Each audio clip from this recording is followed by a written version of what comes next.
Bathtub. প্রচণ্ড একা মানুষটার সবচেয়ে পছন্দ ছিল তার বাথটাবটি। সারাদিন অক্লান্ত পরিশ্রম করে ঘরে ফিরে তার এই বাথটাবটিতে দাঁড়িয়ে শাওয়ার নেওয়াটা স্বর্গীয় লাগতো। বাথটাবটা বেশ পুরনো কিন্তু মজবুত, সাদা রঙের। বয়সের কারণে হালকা হলুদ ছাপ বোঝা যায়। একটা জায়গায় জং ধরে একটা ছোট আস্তর উঠে গেছে। উপরে গিজার আছে, কিন্তু কলের লাইন ও গিজারের লাইনের কোনো সমস্যার কারণে গরম পানি আসে কম। এইসব এইসব অদ্ভুত সমস্যার পরও মানুষটার এই বাথটাবটা পছন্দের। এখানে দাঁড়িয়ে সে গরম পানির গোসল দেয় আর ভাবে। ভাবনাটা যেন বাথটাব বুঝতে পায়। মাথায় পড়া পানির ধারাগুলো একা মানুষটার মাথার সব ভাবনা চিন্তাকে ধুয়ে নিয়ে যায়। মানুষটার একটা হিসাব আছে। গরম পানির কলটা 2.5 বার ও ঠান্ডা পানির কল 1.5 প্যাচ দিয়ে রাখে। মানুষটা বাথটাবে বসে তার ছোটকালের কথা ভাবে, বেড়ে ওঠার সময়ের কথা ভাবে। ছোটকালে একবার তার মা তাকেও তার বড় ভাইকে বাথটাবে আটকে রেখেছিল অন্ধকারে। তারা তখন ছোট। এই শাস্তি দেবার কারণ সন্ধ্যা হয়ে যাবার পর মা ডাক দিয়েছিলেন। 2-3 বার ডাক দেবার পরও না শুনে খেলার অপরাধে দণ্ডিত করেছিলেন। একদিক থেকে বড় হয়ে অনুধাবন ঠিকই আছে, এরপর মায়ের ডাক শুনে দৌড়ে আসেনি এমন হয়নি। বেড়ে ওঠার জন্য এই শহরে একজন অভিভাবকের শক্ত শাসন দরকার। মানুষটা ভিজতে থাকে।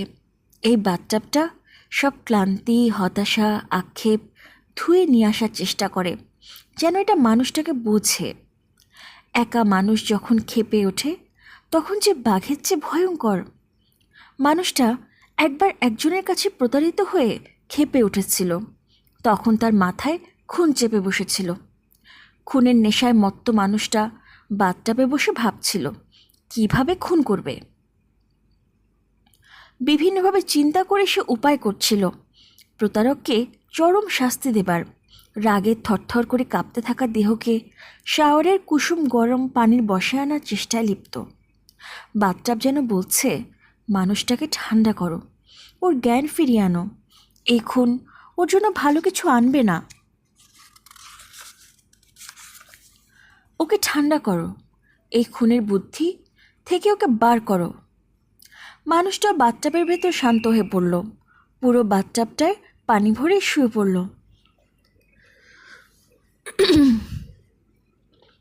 প্রতারক ব্যক্তির প্রতারণার শিকার অনেক মানুষ, কিন্তু কোনো ক্রমে প্রতারক দেশ থেকে পালিয়ে অন্য দেশে আশ্রয় নিয়েছে। প্রতারণার পরিমাণ এত বেশি যে অনেক মানুষ নিঃস্ব হয়েছে। একা মানুষটাও এই প্রতারণার শিকার। এই প্রতারকরা খুবই চতুর ও ধুরন্ধর, তারপরেও মানুষ তাদের কাছে যায়। একা মানুষটার বন্ধু তাকে এই প্রতারকের কাছে নিয়ে যায়। প্রতারকরা জাদু জানে। তারা সুস্থ মানুষ, বুদ্ধিমান মানুষ, সাধারণ মানুষদের বশে এনে ফেলে, ভুলিয়ে ফেলে। মানুষ স্বভাবতই লোভী, সব প্রাণীই লোভী। একটু ভালো খাবার, জীবনের আশায় সবাই লোভী হয়। কিন্তু কিছু আশা, লোভ যখন প্রতারকের খপ্পরে পড়ে তখন সব হারায়। সবাই লাভ খোঁজে, সেই লোভে লাভ হয় না। সাধারণ মানুষ ধরা খায়, বিপদে পড়ে, কেউ কেউ আত্মহত্যা করতে বাধ্য হয়। প্রতারণা একটা শিল্প। প্রতারকদের কখনো মন খারাপ হয় না। তারা অবলীলায় সৃষ্টিকর্তাকে বেচে দেয়। এরা মানুষকে মাথায় তুলে ফেলেন, প্রতারিত করার পর আসল চেহারা দেখান। এই প্রতারক মধ্যপ্রাচ্যে খুবই সুখের দিন কাটাচ্ছে। তার হাতে অজস্র টাকা। মধ্যপ্রাচ্যের সবচেয়ে আয়সী হোটেলের ডিলাক্স রুমে তার অবস্থান। আর এইদিকে একা মানুষটা প্রতারিত হয়ে আরও কিছু মানুষের কাছে ছোট হয়ে তাকে খুন করার চিন্তায় লিপ্ত। তার মতো আরও অনেকেই জীবন মৃত্যুর সন্ধিক্ষণে সময় পার করছে, যাদের সব সম্বল সঞ্চয় প্রতারক হাতিয়ে নিয়েছে। প্রতারকের মনে মাথায় কোনো অনুশোচনার লেশ নেই। এই প্রজাতির প্রতারকদের কিছু সাগরেদ বা অনুসারী থাকে, যারা এই প্রতারকের অর্থ অনুদান খোর পোষে চলে, পা চাটা কুত্তার মতো। হাঙরের সাথে থাকে কিছু চিকন চিকন লম্বা সাকার ফিশ। এরা হাঙর যখন ছিঁড়ে বিড়ে খাবার খায় তার উচ্ছিষ্টাংশ খেয়ে পড়ে বাঁচে। প্রতারকদের সাথে এই অভিনেতাগুলো সুবিধাবাদী, ধান্দাবাজ। এরা এক একটা চক্রে চলে। একা মানুষটা ভাবে কিভাবে সে এই ভুলটা করলো। মানুষ ভুল করে, ভুল থেকে শেখার জন্য সে তার বন্ধুকে বিশ্বাস করেছিল, ভেবেছিল জীবনটা হয়তো আরও একটু আগাবে। একা মানুষটার পূর্বপুরুষের সঞ্চয় ও তার সঞ্চয় তুলে দিয়েছিল তার বন্ধুর কাছে। সেও নিঃস্ব। বিশ্বাস যে কী জিনিস তা ভুক্তভোগী ছাড়া কেউ জানতে পারে না। একা মানুষটা বাথটাবের পানিতে ডুবে থেকে কেঁপে ওঠে। মধ্যপ্রাচ্যের প্রতারক তার বিলাসবহুল ডিলাক্স রুমে মজমা খুলে বসেছেন। তার ঘরে আরও 3 জন অতিথি, যারা আনন্দ দিতে এসেছেন। একটু পর ট্রলিতে করে দামি দামি খাবার দিয়ে গেল ওয়েটার। দামি পানীয়ের অভাব নেই রুমটায়।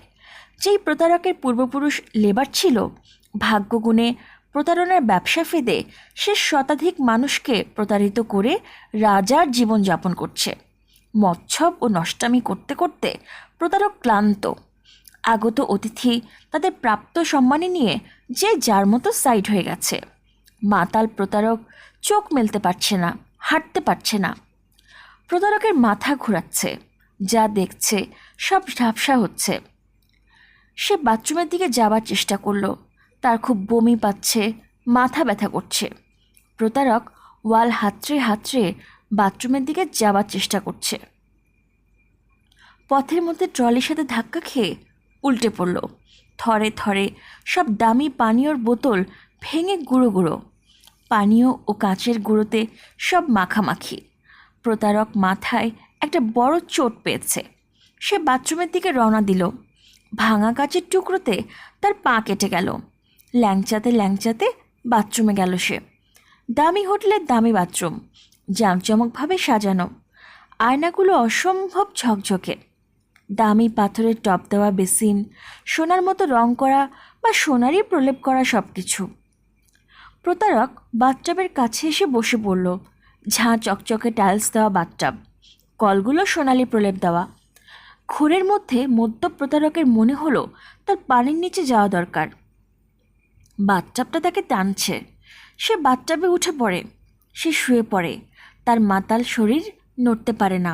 হঠাৎ খুব আস্তে আস্তে নিচ থেকে গরম পানির কলটা খুলতে শুরু করে। শাওয়ার থেকে প্রথমে ঠান্ডা পানি ও পরে গরম পানি বের হতে থাকে। বাথটাব গরম পানিতে ভরে যেতে থাকে। গরম পানি আরও গরম হতে শুরু করে।